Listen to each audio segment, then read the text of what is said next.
Setiap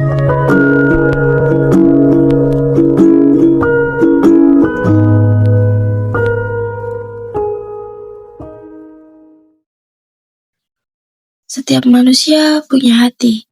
Hati bisa lembut, tapi juga bisa mengeras.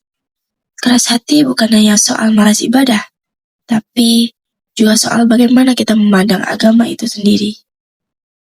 Kisah ini bercerita tentang perdebatan, pertentangan, dan kerasnya hati yang belum menemukan jalan keluar.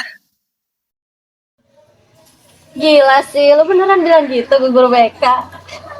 Ya, namanya juga orang jujur. Kalau ada yang tanya, ya gue jawab. Simple kan? Iya Tapi nggak sopan sama aja bohong. Namanya bukan jujur, tapi kurang ajar. Ngapain sih lu? Urus aja hidup lu sendiri. Berisik. Justru karena gue peduli, makanya gue ingetin. Emangnya enak jadi orang yang nggak punya filter. Udah. Siang-siang.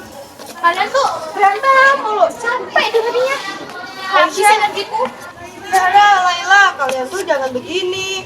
Kita tuh teman, harusnya saling ingetin dengan baik, bukan malah ngejelekin satu sama lain. Ingetin. Atau so jadi ustazah. Kalian tuh gak usah sok suci deh. Gue benci sama orang kayak gini. Udah. Bukan soal sok suci ya, tapi soal peduli. Kalau kita lihat teman kita ya kita ingetin, ini kan bagian dari iman. Iman lagi. Udahlah. Kalian emang pada beriman? Gue juga beriman, cuma kan punya cara sendiri ya.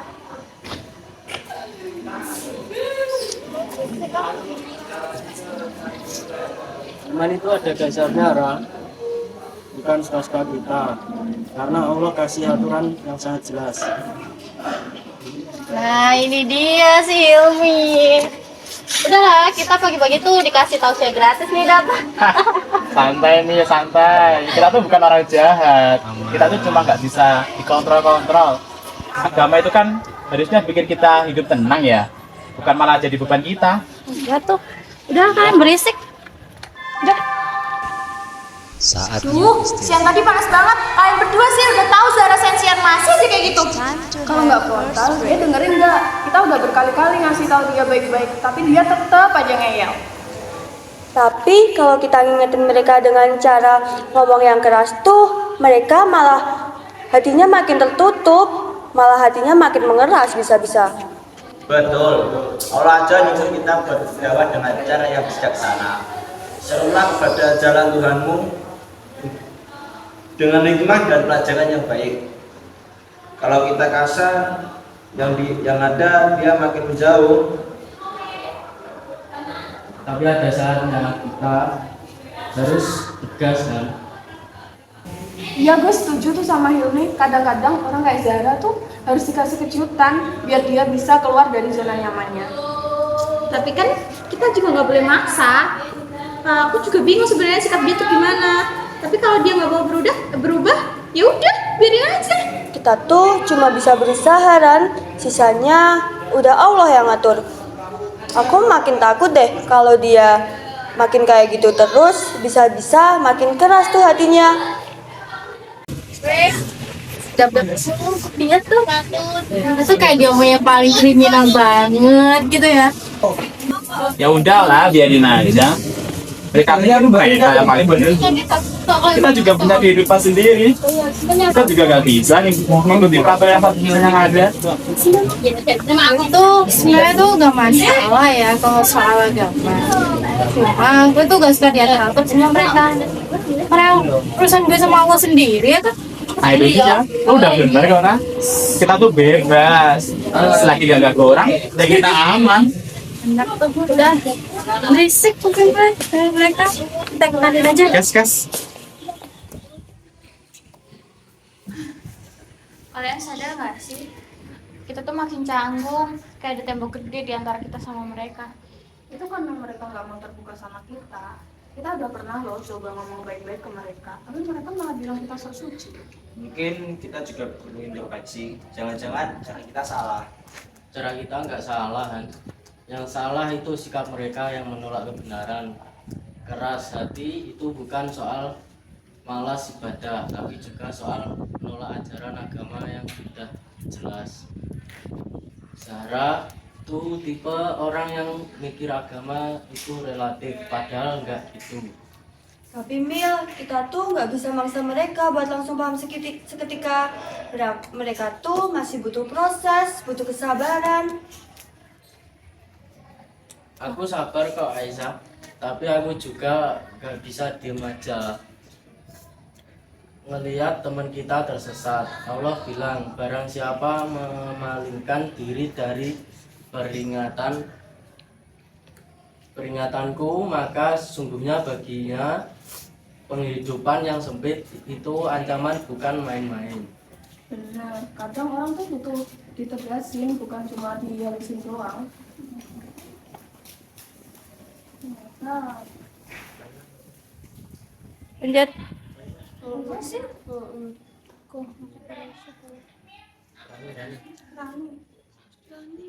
Kok aku jadi takut ya? Pertemanan kita. Kok aku jadi takut ya pertemanan kita rusak cuma gara-gara itu doang?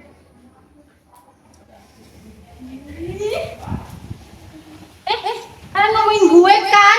Iya kan? Enggak kok, Ra, kita cuma... Udah, gue tahu. Gue tuh gak bodoh. Kalian nganggap gue orang sesat kan, ya kan?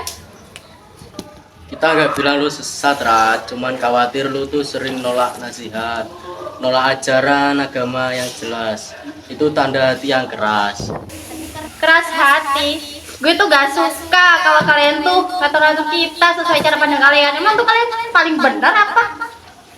Bukan soal cara pandang kita, Za. Ini soal apa yang Allah perintahkan. Kita cuma ngingetin. Udahlah, ngingetin atau ngehakimin. Gue tuh punya jalan sendiri. Gak usah kalian ngatur-ngatur gue. cari jalan sendiri. Allah udah kasih tahu jalan, Ra. Lu malah bikin jalan sendiri. Itu namanya sombong. Sombong, sama lu kata. Lu tuh tau apa sih soal gue? Sok suci, sok alim. Gak usah sok deh lu. Udah, gak usah nanggepin mereka. Mereka sendiri juga gak akan ngerti. Yuk kita pergi saja. Ra, please, kita semua nggak maksud kayak gitu. Udah tuh, kalian tuh gak tahu apa-apa soal gue. Kalian tuh cuma lihat gue dari depan doang. Udah. Tuh kan, jadi berantem lagi. Musuhan kan kita? Ya.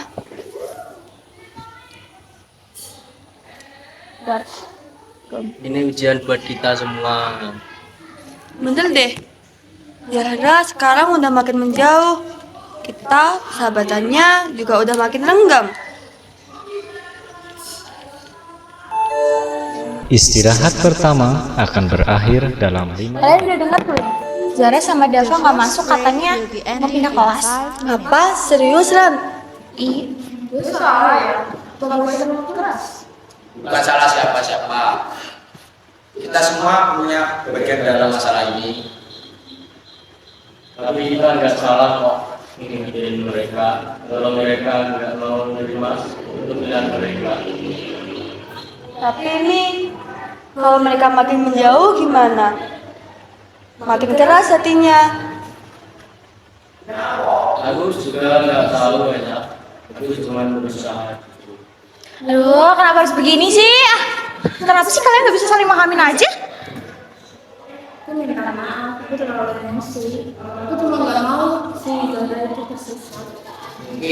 kita harus berbagi cara menyampaikan kebenaran tanpa menyakiti.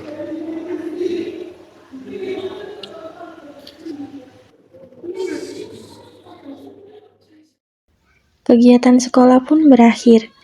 Pada saat berjalan pulang, mereka bertemu dengan Dava dan Zahra. Kan, mereka benar-benar pergi. Ya Allah, lindungilah mereka. Bukakanlah pintu hati mereka. Kasihan kalau mereka terus-terusan kayak gitu. Ini bukan akhir, ini baru awal.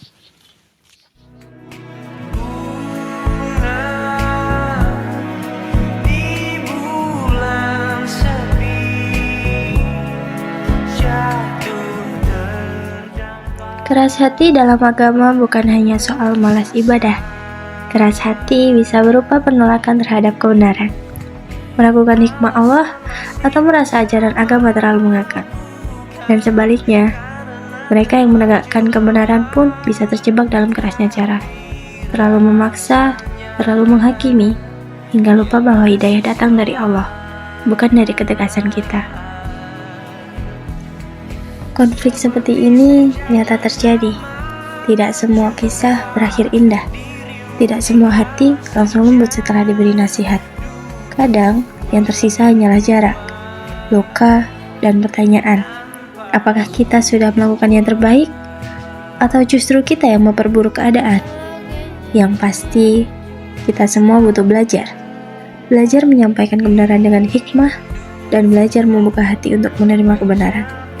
Semoga kita dijauhkan dari keras hati, baik dalam menerima maupun menyampaikan ajaran agama.